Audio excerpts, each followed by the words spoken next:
Great. Well, it looks like we're going to start now, so thank you all for joining us. Welcome to Cumming's webinar on what does sustainability mean for the hospitality market. My name is Christine Mares. I'm the Vice President of Energy and Sustainability Services for Cumming.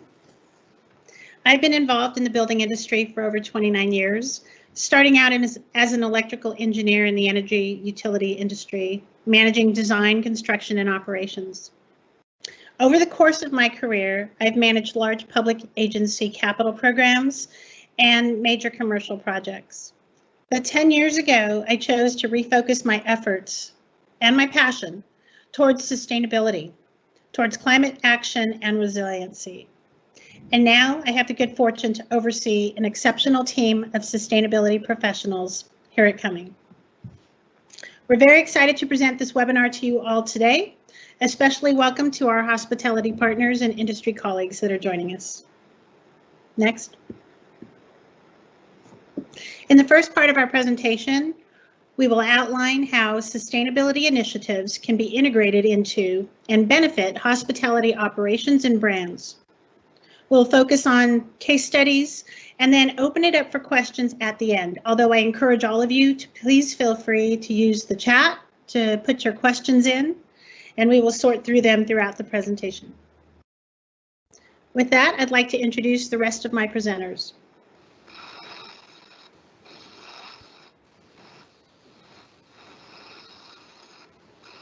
Hi, my name is Emma Sorrell. I'm the Associate Director of Sustainability for Cumming's Energy and Sustainability team. I oversee the delivery of our sustainability, climate action, and corporate social responsibility services. And I also have a background in managing sustainability programs for hospitality operations. And I'm Hallie Bovia, the Sustainability Program Manager for Cumming. I oversee sustainability programs for clients. I have over 12 years of experience implementing sustainability projects for large organizations and extensive experience in incorporating sustainability into operations for sports and entertainment brands. So to start out, let's talk a little bit about Cumming and who we are. Cumming is a global provider of project management, cost estimating, and energy and sustainability services. We were founded over 25 years ago now in 1996 and have grown to over 950 team members worldwide. We manage currently a project portfolio of over $40 billion. Next. Across our 35 offices worldwide, we are first and foremost owner representatives.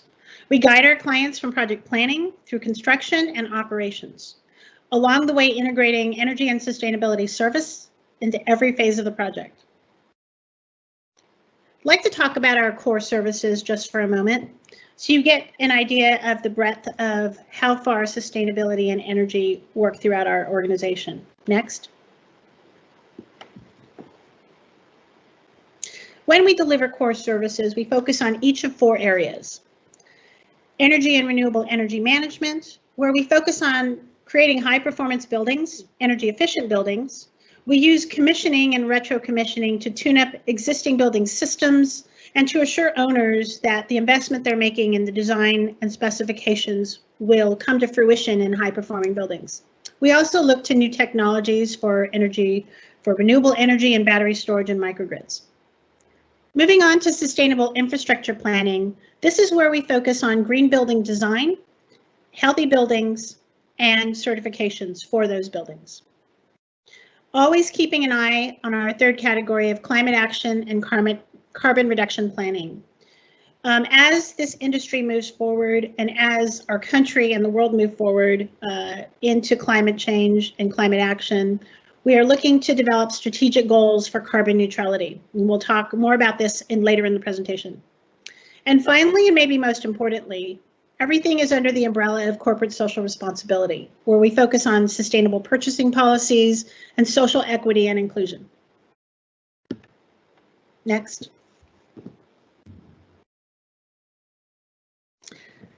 The COVID-19 pandemic has caused really an unprecedented disruption to the hospitality industry, as many of you know. Throughout 2020, we watched as so many of our partners and friends in the hospitality industry temporarily close their doors or had to dramatically alter your operations to protect staff and guests. Now let's look forward. We see a very different 2021 and beyond.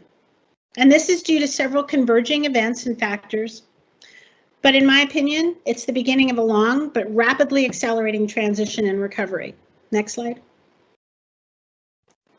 We're all in the midst of how to get vaccinated, getting our loved ones vaccinated, but very hopeful as the US has a target of vaccinating over 70% of our population by late summer 2021, and how this will have an impact for all of us personally in the hospitality industry. We already know that the Biden administration has committed more than $1.7 trillion to reach climate neutrality by 2050. A lot of this will have an impact and trickle down into programs and funding for sustainability and renewable energy. Our UN Secretary General has called for every country and city and financial institution to transition to net zero emissions by 2050. And last, but maybe most importantly, Larry Fink at BlackRock has just issued his second letter highlighting that climate change is now central to how we invest. And in fact, has information on there that'll pretty much blow your mind on how much was invested in 2020 already. All in all, it's the perfect time to incorporate sustainability into hospitality. Next. We also live in a time where 1.4 million school children in 125 different countries leave the classroom every Friday, demanding action to prevent further climate change. It's where it's become socially unacceptable to provide or use a plastic straw. The value and purpose-driven Generation Z is rapidly becoming the largest generation of consumers and travelers. It is basically our future audience, our future guests, and our future staff. Recently, consumer surveys found that 68% of respondents rated sustainability as an important consideration when making a purchase. And over 70% of global travelers are more likely to book an accommodation knowing it's eco-friendly. The majority of global travelers are now more than ever concerned about their health and environmental issues. And as a result, sustainability is no longer a nice to have, it's actually a business necessity. Next, so now let's start discussing how sustainability and its benefits can make an impact to you. And I'll turn it over to Emma. Thank you, Christine. So given these trends, it's clear that sustainability is becoming a necessity to remain competitive in the business environment. But we still hear a lot of questions and confusion about what sustainability actually means in practice, and particularly what it means in the context of the hospitality market. So what we hope to leave you with today is an understanding of the full scope of what sustainability means for the hospitality industry and how to effectively leverage these opportunities to drive business recovery in the short term and growth in the longer term. Next.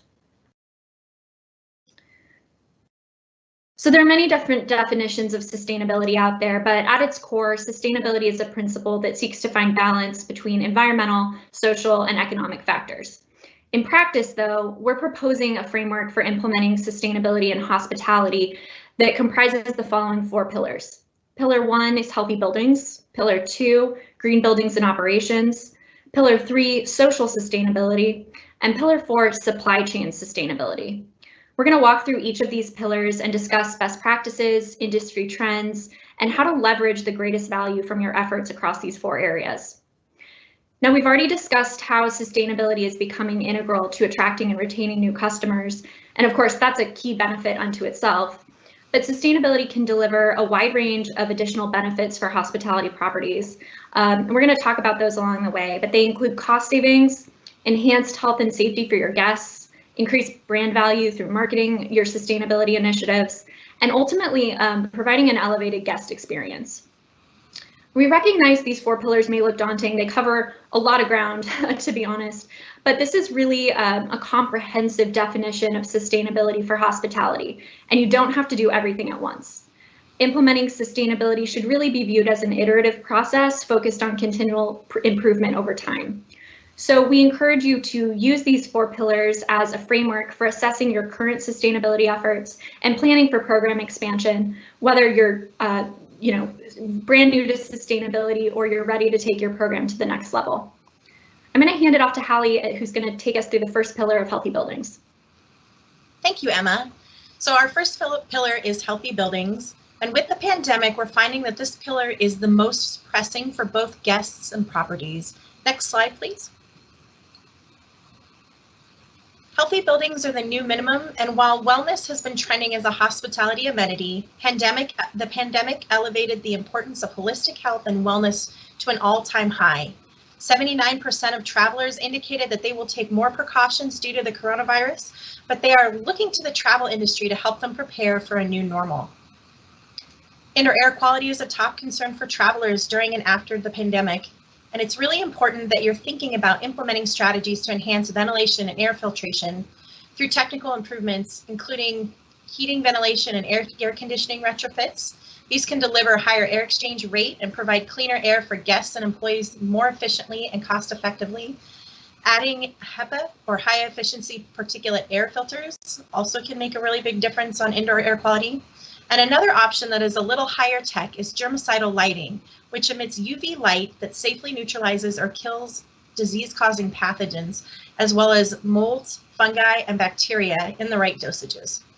UV lights can be installed inside an HVAC system to disinfect indoor air and prevent the spread of pathogens as the air flows through the systems. Cleaning protocols are also a critical component of healthy buildings. It's more important than ever that your guests are assured that these practices are in place and are actively being implemented.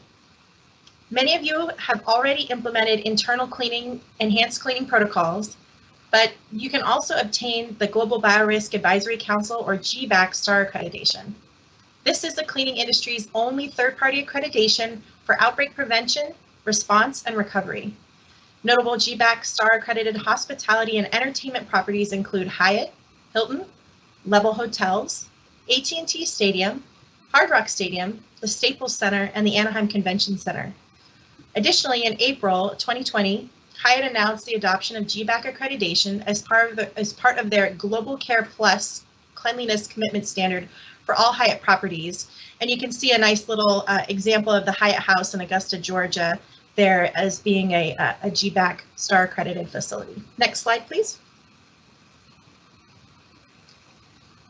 All right.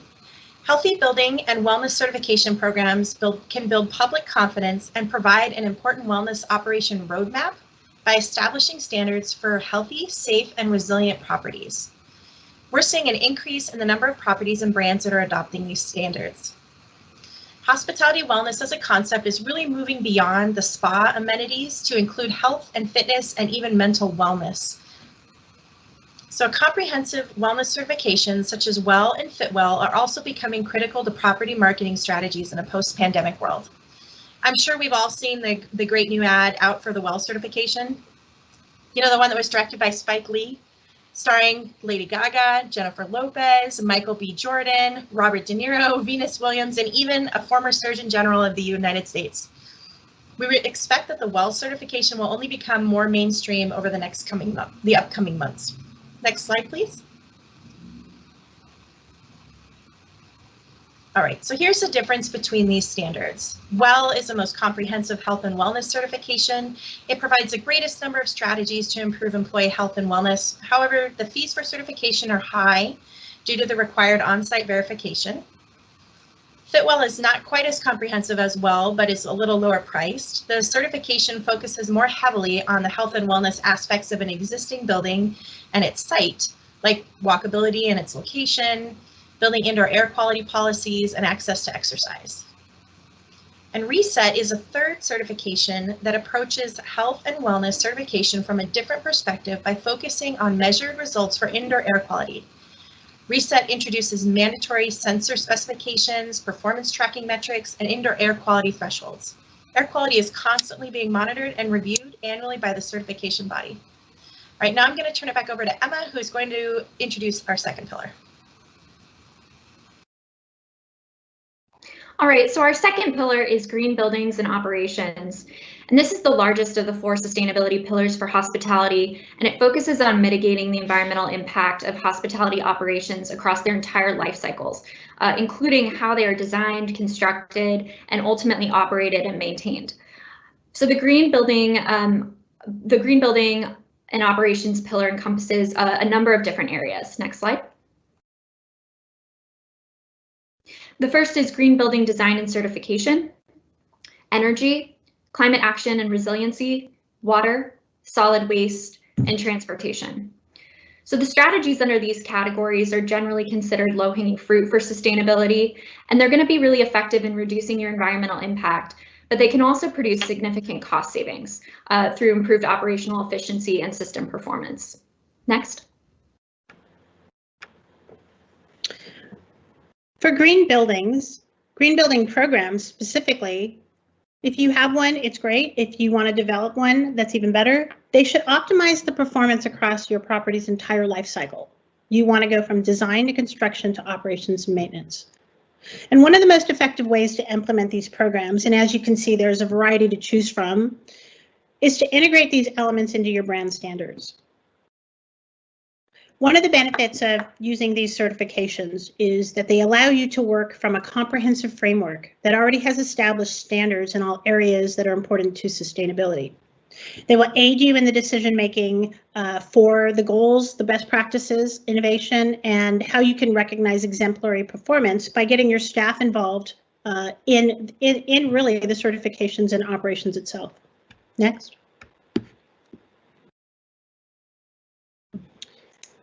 Operating green buildings provides a lot of benefits. One is recognition and marketing.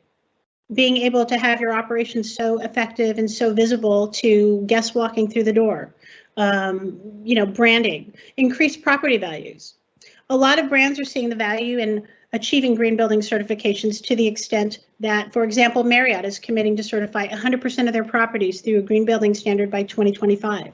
What a far cry from 2019, as you can see in the graphic. And as we said, and just to remind you, that 70% of global travelers indicated that they're more likely to book an accommodation to know that it's eco-friendly. And what a better way to know that if you have the seal predominantly or certification predominantly through the brand standards and through the hotel. Next. Let's start with energy. As many of you know, energy tends to be the low-hanging fruit opportunity, and most of you or many of you have implemented this resource energy efficiency solutions already. We recommend that if you're looking to develop energy as a way of cost savings, that to create a master plan for the property. And the discussion should always start with strategies to reduce your energy consumption first, then move into a goal to use only clean energy, and then to increase the reliability of your energy to power your 24/7 operations. Ultimately, any energy master plan can pay for itself, as well as many of the energy efficient solutions that we have. A great example of this, who's implemented strategies, is the Wynn Resorts. They identified an opportunity to install a large solar array on an underutilized part of the rooftop, and it now generates 80% of their daytime consumption. Incorporating commissioning requirements into your design and construction contracts, and of course many states, depending on where you are, already require this, but it assures that your investment into what you've designed and the energy efficiency systems are going to be maximized in the performance of the building. There's also additional value to ensure that when you perform an energy efficiency upgrade and an HVAC replacement, that you're also looking to how you can improve air quality. We recommend that you combine these two functions in all the capital projects that you have planned in order to save money overall. And finally, when you do decide to look into renewable energy systems, understand that solar PV and battery storage technologies and costs have reduced considerably over the last 10 years. And depending on the size of the system, there are actually opportunities out there for installations that don't require any owner investments. Something to look into. Next slide. Many of you have already invested in smart controls, capitalizing on the idea of the Internet of Things, where all systems can be connected and tracked through smart control ideas. Smart controls and energy management can include simple motion detectors, turning on lights in hotel rooms and other spaces, installation of data kiosks in the lobby to share information with hotel guests on energy efficiency use, waste goals, and air quality. And smart controls and dashboards is a great way to have guests participate in sustainability on site, whether it's using their key card to turn the electricity off or on in a hotel room when they arrive or leave, or an in-room dashboard that monitors air quality. Hersha Hospitality Trust owns properties under Hyatt, Marriott, Hilton, and IGH brands, implemented a comprehensive energy project portfolio, including LED lighting, smart thermostats in guest rooms, and the projects themselves have saved over 1.5 million in annual utility savings, which is a phenomenal payback in less than 2.5 years from the initial investment value. Next. All right. Addressing climate impacts is a new business imperative.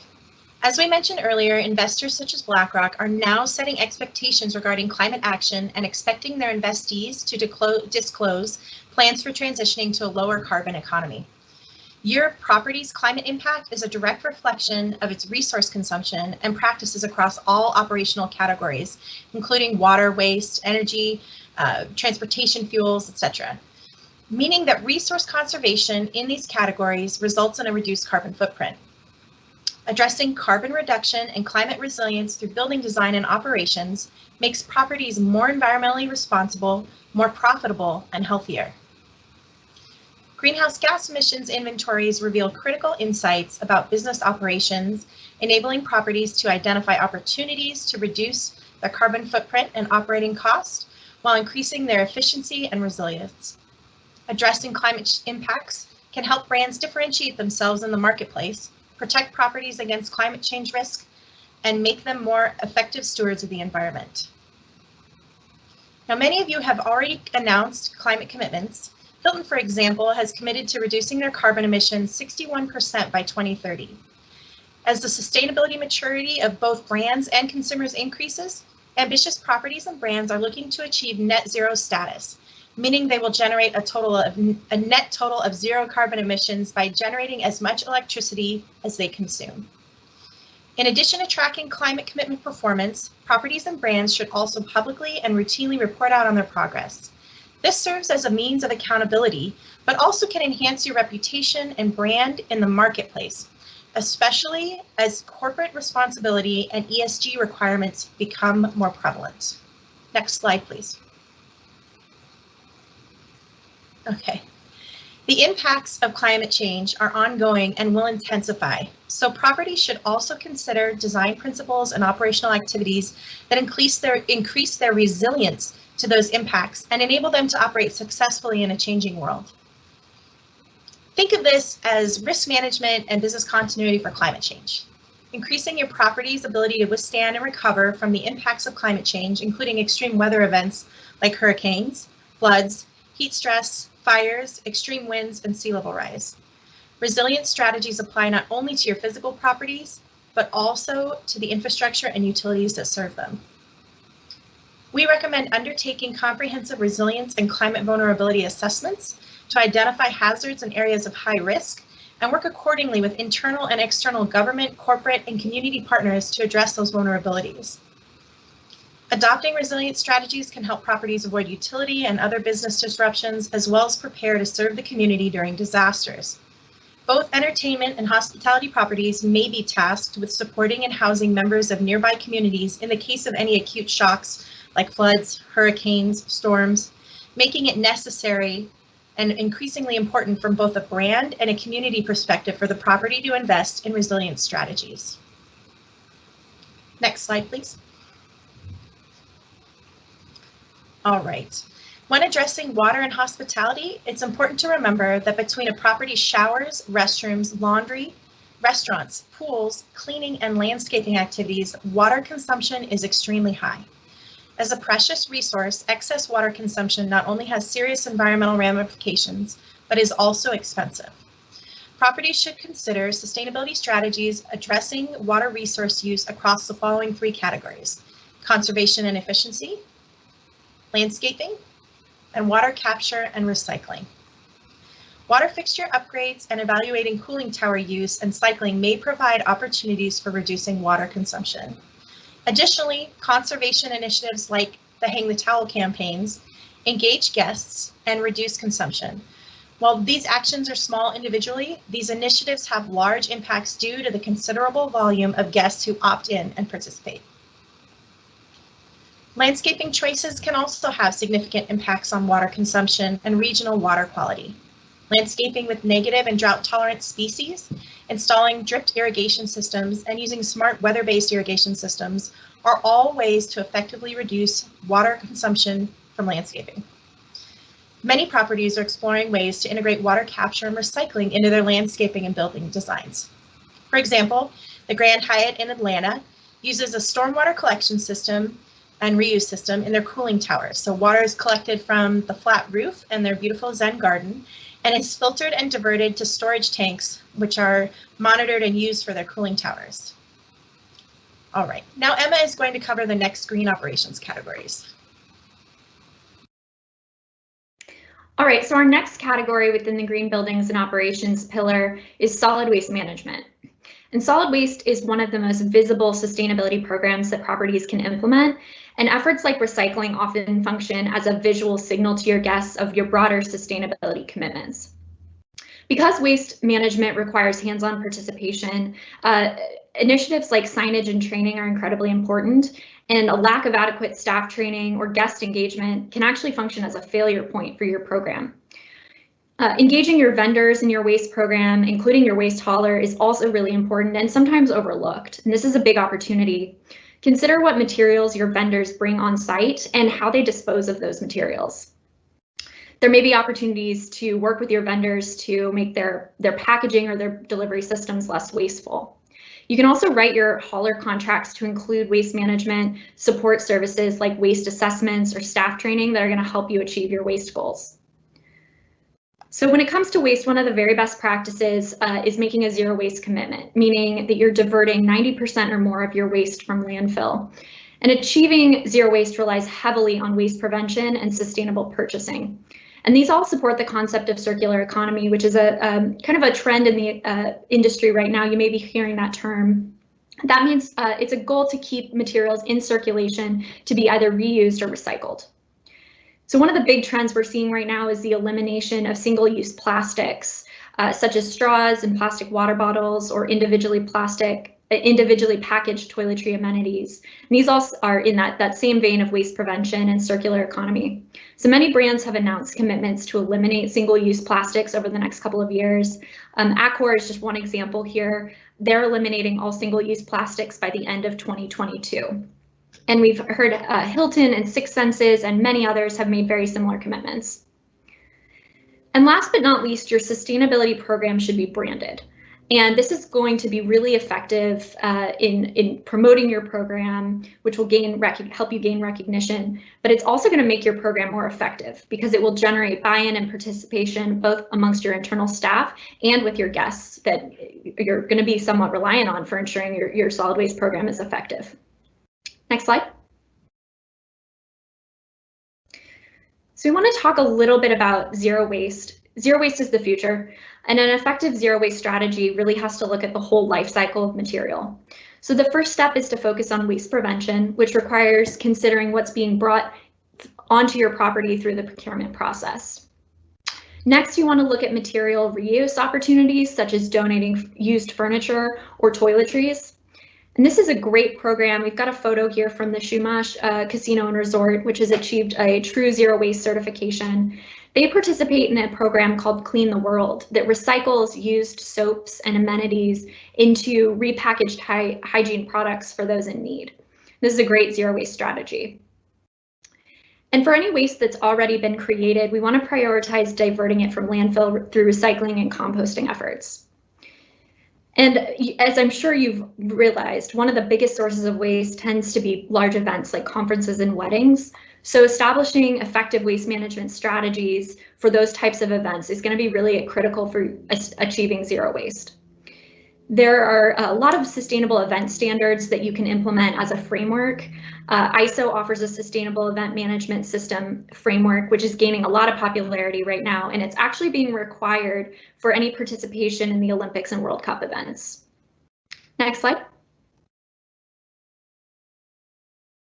So the last component of our green buildings and operations pillar is transportation. And transportation is a really important element of sustainability because it accounts for nearly a quarter of the world's greenhouse gas emissions, and also it's also a significant source of air pollution. So this is not just a sustainability issue, but really a public health issue as well.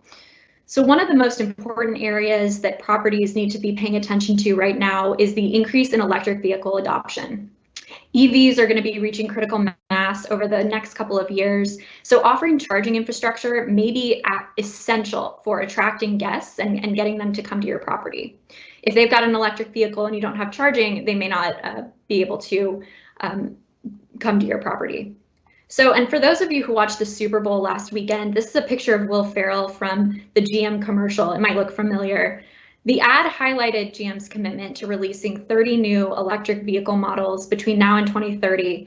And it also highlighted their commitment to discontinue selling gas-powered cars and trucks entirely by 2035.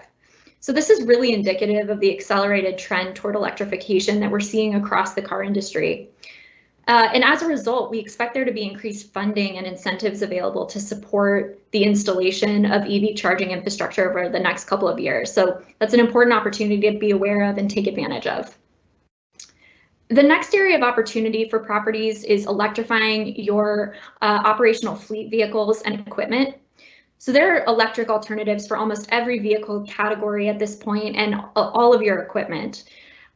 Best Western is now deploying 1,000 electric vans to replace their hotel shuttles. This is, an example of how this is rolling out in the industry right now and the type of opportunities that are available.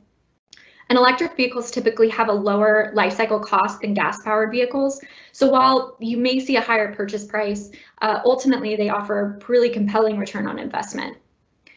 And replacing other types of equipment like landscaping equipment with electric alternatives can also help improve ambiance and guest experience. They're going to have lower noise and eliminate the fumes that type of equipment generally generates. And lastly, when evaluating your transportation program, you should be considering shared transportation and mobility options such as rideshare, bike share, and integrating with any local transportation, public transportation. We're really excited about the idea of bike share programs. It's an excellent amenity to offer to your guests, and it's really attractive, but it's also COVID friendly and gives guests a way to interact, engage with the local community in a more intimate way. Next slide.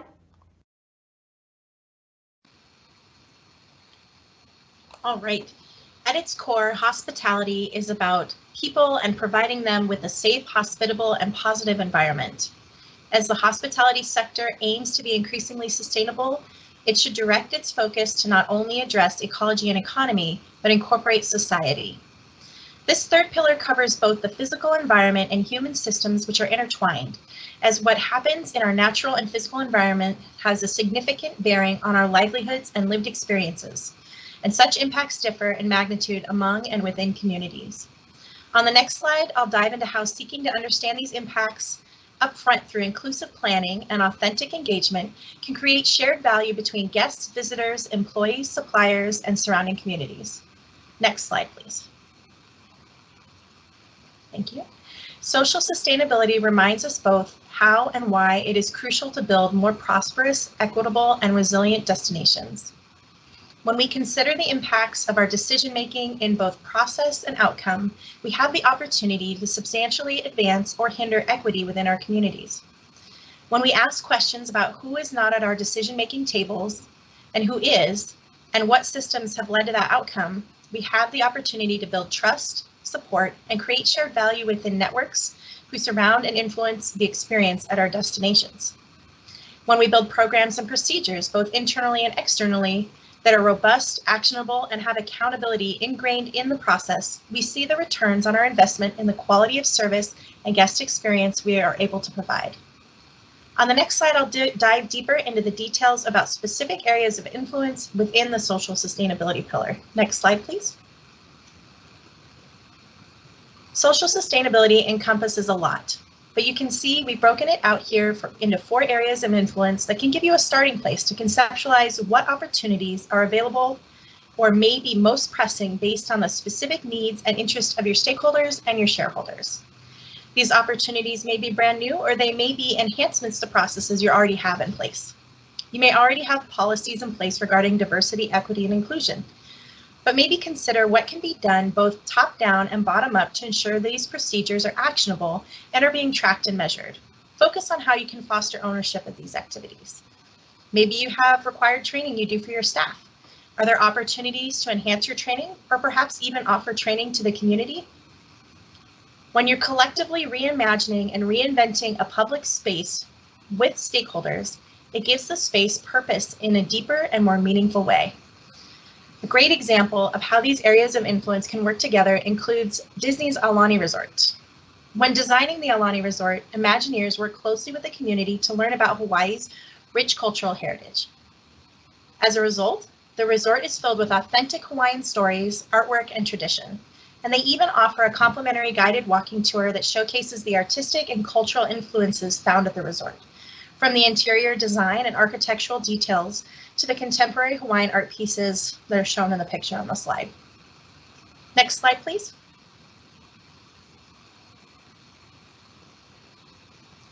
Thank you. Social sustainability has a large impact on how your employees and guests interact with your property. From the internal perspective, realizing social sustainability means employing processes that foster equity, belonging, and access in the workforce. This could include a regular review of job classifications to ensure that minimum requirements related to education, expertise, experience, and capacity are appropriate and aligned with industry standards. Research also enforces the business case for a diverse, equitable workforce. More diverse companies are better able to win top talent and improve their customer orientation, employee satisfaction, and decision-making. And all of that leads to a virtuous cycle of increasing returns.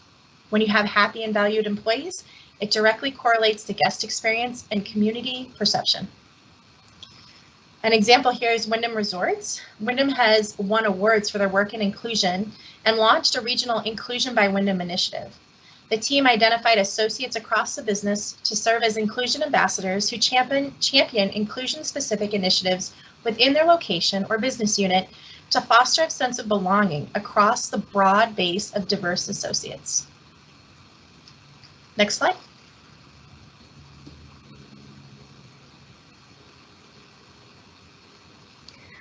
All right, so we've reached our 4th and final pillar, which is for sustainability, which is supply chain sustainability. And supply chain activities can have a really significant environmental, social, and economic impact. So the concept of supply chain sustainability seeks to identify and address those impacts through your procurement process. This is a really important component of operationalizing the triple bottom line model of corporate sustainability. And while supply chain sustainability stands here kind of alone as the 4th and final pillar, it also plays a really important role in the other 3 sustainability pillars. We've touched on that a little bit, but I'm going to talk about it more here. Next slide. So in practice, supply chain sustainability considers the features of products and services, and you should use a life cycle perspective to consider how and where products were made, the worker labor conditions, the source of raw materials, transportation and distribution, and means of disposal at the end of the life cycle. This also ties back to the principle of circular economy that we discussed earlier in the solid waste section, addressing how resources enter and are used within a system, and then how they're reused, repurposed, or recycled at the end of their lives. So sustainable supply chain management also uses a triple bottom line perspective when evaluating procurement decisions. And this approach considers environmental and social impacts in addition to the traditional financial considerations. And properties should consider how procurement decisions will impact operational and sustainability goals. So there's a clear intersection here. Achieving your goals may actually even be contingent on integrating sustainability considerations into your procurement process, so you're addressing those impacts up front and not having to retroactively address them later on. So beyond the direct features of products and services, a comprehensive sustainability supply chain program should also address an organization's suppliers and the practices down those supply chains, such as labor conditions, ethical sourcing, and recruiting diverse suppliers. So a great example of this is Marriott's Global Procurement Supplier Code of Conduct, which outlines commitments to responsible business practices and sets expectations for suppliers and their supply chains. Next slide. Supply chain sustainability programs can also significantly mitigate risk and add value beyond just supporting your sustainability goals. So they can help reduce the risk of business disruptions. They can help you be proactive in response to regulatory changes, and they can also help hedge against rising prices due to resource scarcity. So those are just a couple of the risk mitigation of added value that these programs can provide. But they can also add value to your sustainability program broadly. So procurement is a key opportunity to make sustainability visible and tangible around your property by leveraging the products and services that you're already buying. So highlighting organic ingredients on menus is a great example of this, or branding compostable containers with sustainability messaging. So we recommend finding opportunities to showcase your sustainability efforts in existing marketing and communication materials as much as possible, such as in your guest room compendium. And this is a really excellent example from the Luskin Conference Center located here in Los Angeles. They actually have an entire section of their compendium in every guest room that's dedicated to highlighting their sustainability efforts, ranging from the sustainable design features of the property to their sustainable procurement efforts and sustainable amenities that are throughout the property that the guests engage with. Integrating sustainability into your procurement decisions is probably the best way that you can not only meet your sustainability goals, but ensure that you can maintain those goals over time. Next slide.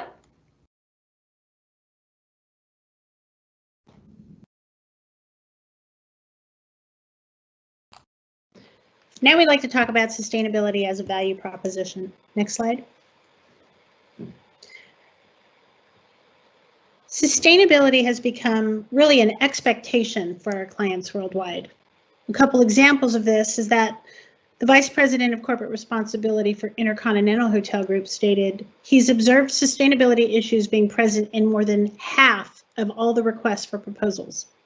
And a senior VP of Hersha Hospitality Trust expressed that the company's sustainability efforts equated to nearly $50 billion in portfolio value.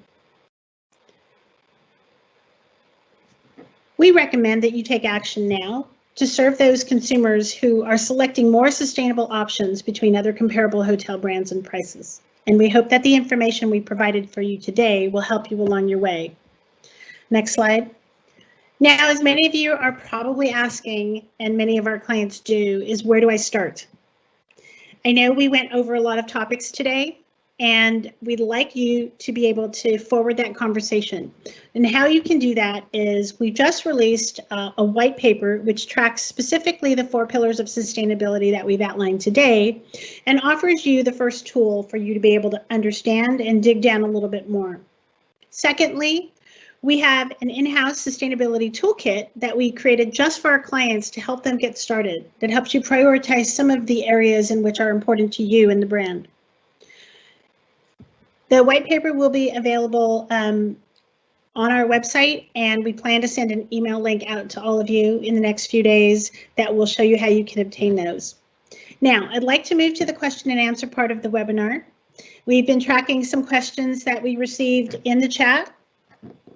If for whatever reason we can't get to your questions today, or you have other questions about the toolkit or the white paper, we really encourage you to email any of us. You can start with me or Emma, but any of us to answer questions and follow up with you over the next few weeks. So with that, I'm going to see if Emma or Hallie want to answer one of the first questions we received.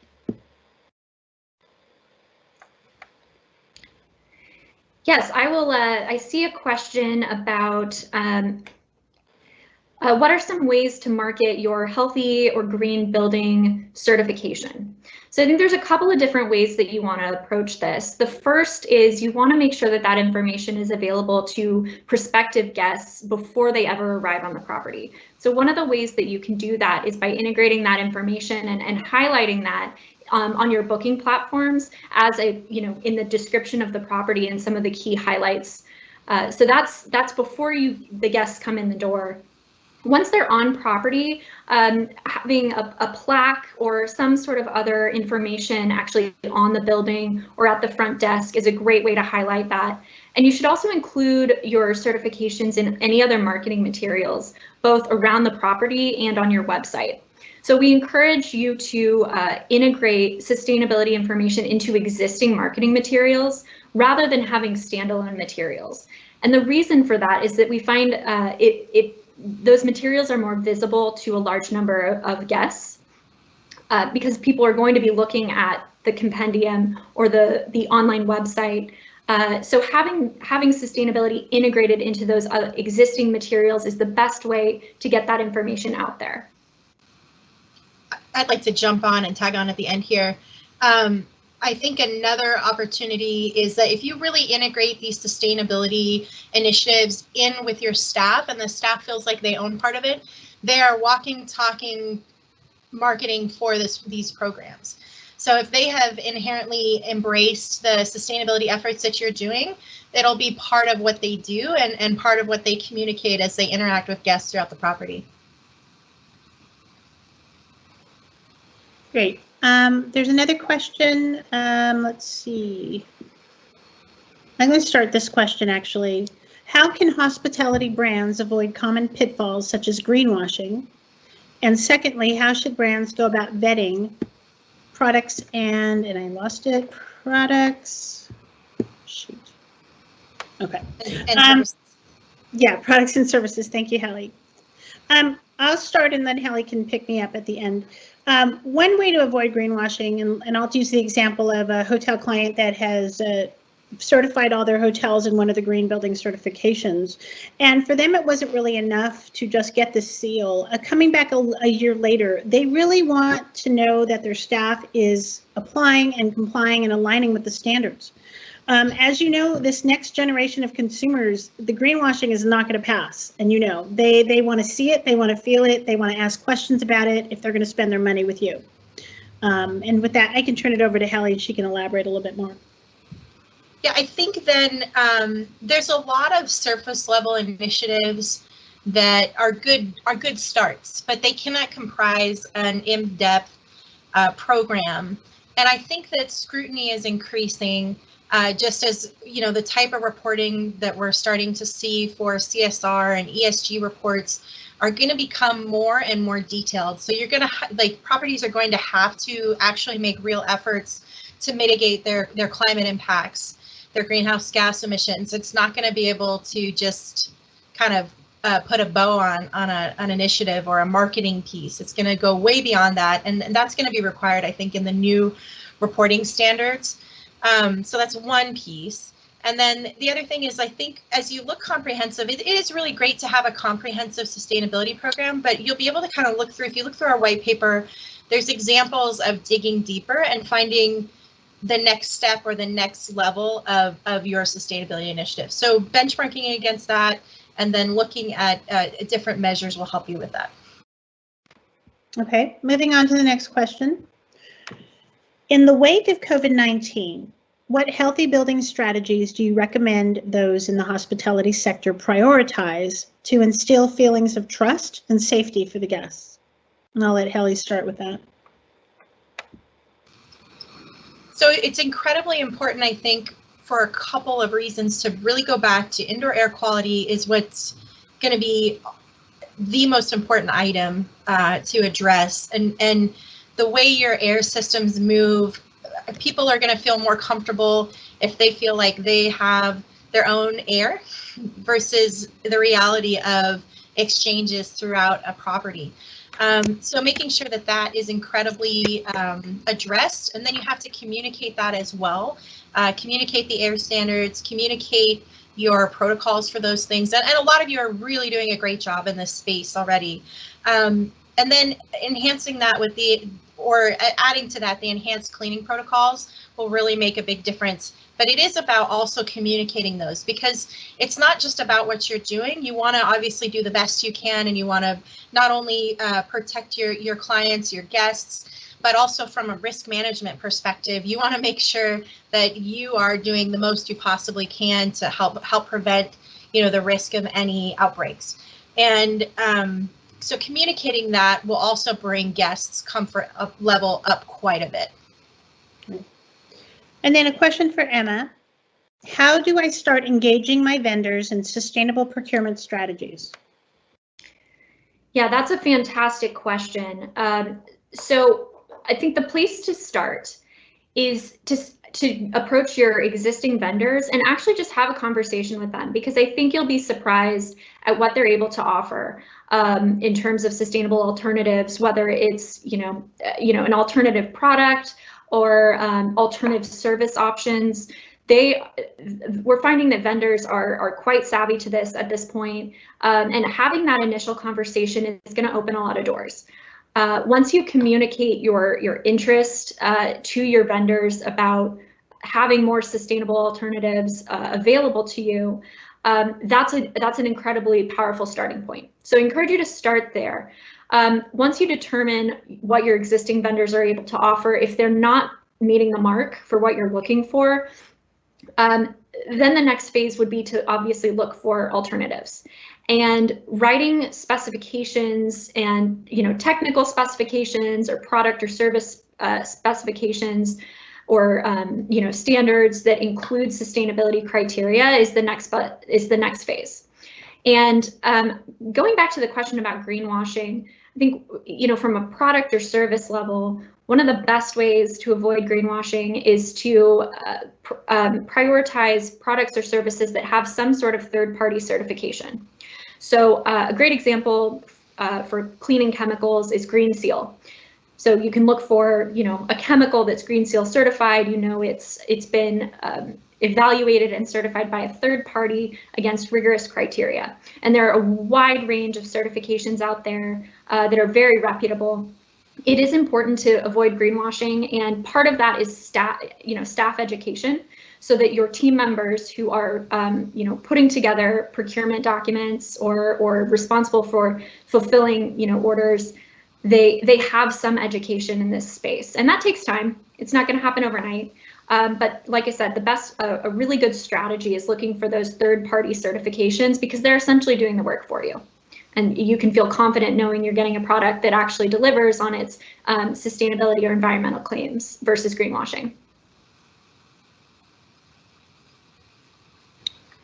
Great. I think that's all the questions so far that you guys have posted. We encourage you to please reach out to us. You review the white paper, and we'll be sending you a link, and you have questions. We're here to answer your questions and make sure that you get most of the benefits of sustainability integrated into your services. So with that, I'm going to thank you all for joining us today. See if any of my colleagues want to say anything to close us out. Okay, then I think we're out. Thank you again for participating. We look forward to meeting you all one day in person.